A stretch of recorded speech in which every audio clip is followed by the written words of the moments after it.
You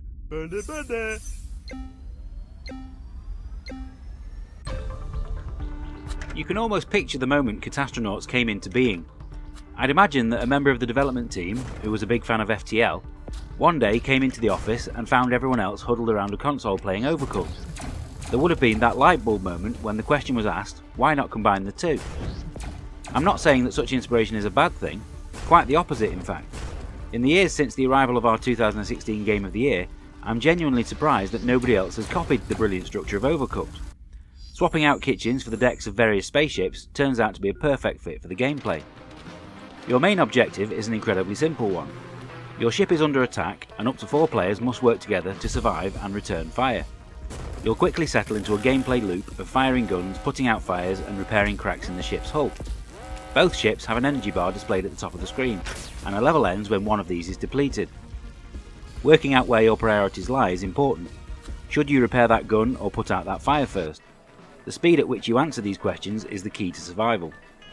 On the first few levels, the number of things that you need to do is kept small, but it isn't long before there are more and more tasks that will require your attention.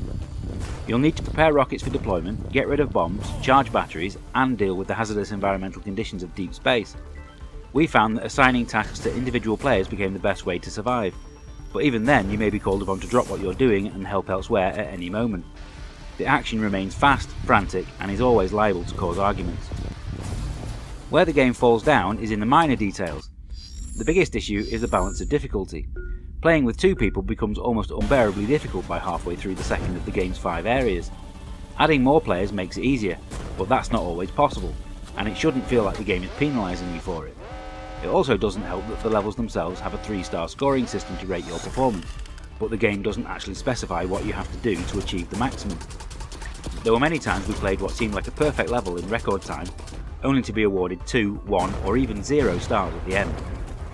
What's important though is that none of these problems are particularly game breaking, and Catastronauts remains an enjoyable experience despite them.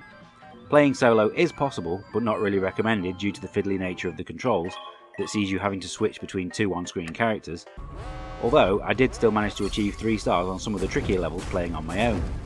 With 2, 3 or 4 players on the sofa, the fun increases, even if it never manages to be quite as good as I'd hoped.